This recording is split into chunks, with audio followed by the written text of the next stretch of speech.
Halo semuanya, balik lagi bareng gue. Hari ini kita bakal ngebedah sesuatu yang relatable banget buat kita semua yang sering ngerasa capek mental karena harus menuruti ekspektasi orang lain.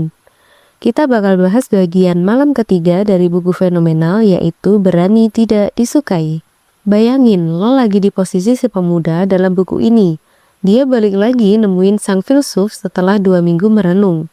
Kenapa sih hidup gue nggak bebas? Apa yang sebenarnya nahan gue? Penasaran? Yuk kita deep talk soal kebebasan ala psikologi Adlerian. Bagian 1. Money can buy freedom. Seriously? Pertama-tama si pemuda datang bawa kutipan dari Dostoevsky yang mengutip bahwa uang adalah kebebasan yang dicetak. Kedengarannya bener banget kan? Punya duit banyak berarti bisa beli apa aja.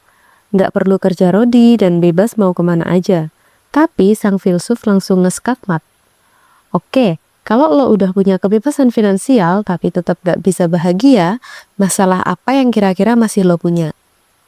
Jawabannya 1, hubungan interpersonal. Lo bisa aja kaya raya, tapi kalau nggak ada yang sayang sama lo, nggak punya teman sefrekuensi, atau malah dibenci semua orang, itu namanya musibah. Kita semua sering ngerasa terjebak dalam ikatan, atau entah itu harus jaga perasaan bos yang moody atau terjebak dalam ekspektasi keluarga. Adler bilang, semua masalah di dunia ini intinya adalah tentang hubungan sama orang lain, titik. Bagian 2. Jebakan Batman bernama hasrat untuk diakui. Nah, ini dia musuh terbesar kita. Hasrat untuk diakui. Si pemuda curhat soal orang tuanya yang kaku, yang selalu bandingin dia sama kakaknya dan nolak buat ngakuin dia. Sampai akhirnya, dia milih kuliah dan kerja sesuai harapan orang tuanya cuma biar dibilang, wah kamu hebat ya. Relate banget kan? Banyak dari kita yang milih jurusan kuliah, tempat kerja, atau bahkan gaya hidup cuma buat dapat validasi atau pujian dari orang lain. Tapi, tahu nggak apa kata Adler? Kita harus mengingkari kebutuhan buat dicari pengakuannya. Kenapa? Karena kalau lo hidup demi dipuji, lo bakal jadi budak ekspektasi orang lain selamanya. Bagian 3. Bahaya sistem reward and punishment. Filsuf ngasih analogi yang oke banget. Bayangin lo mungutin sampah di kantor, tapi nggak ada satupun orang yang lihat atau bilang makasih kepada lo. Apakah lo tetap lanjut? Si pemuda jujur bilang, ya mungkin gue bakal berhenti karena nggak ada motivasi. Inilah bahayanya sistem reward and punishment yang kita terima dari kecil. Kita diajarin kalau bener dapat pujian, kalau salah dapat hukuman. Akhirnya kita terbentuk jadi pribadi yang pertama nggak bakal berbuat bener kalau nggak ada yang muji. Kedua, bakal tetap ngelakuin hal yang salah asal nggak ketahuan atau dihukum. Ini pola pikir yang keliru banget menurut Adler. Kebebasan sejati itu muncul saat lo ngelakuin sesuatu karena itu memang hal yang tepat, bukan karena pengen dapat applause dari penonton. Bagian 4. Tugas gue versus tugas lo. Separation of tasks. Ini adalah core dari ajaran malam ketiga, yaitu memisahkan tugas.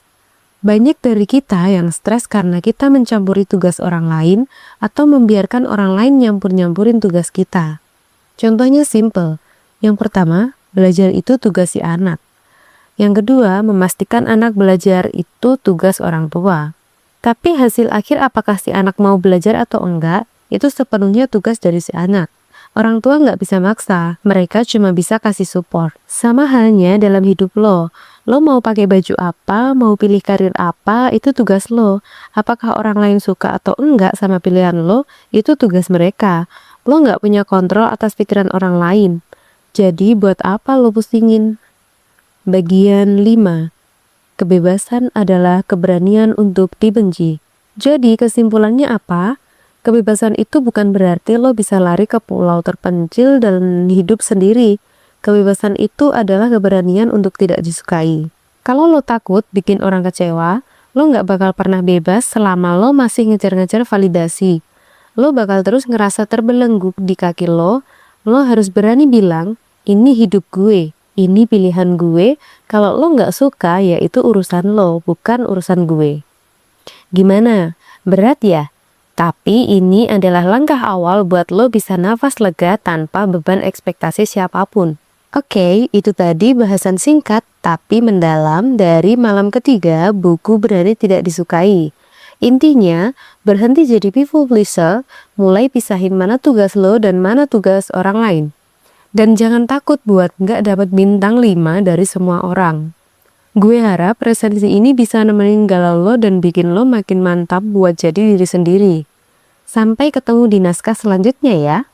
Stay real, stay free, dan bye-bye.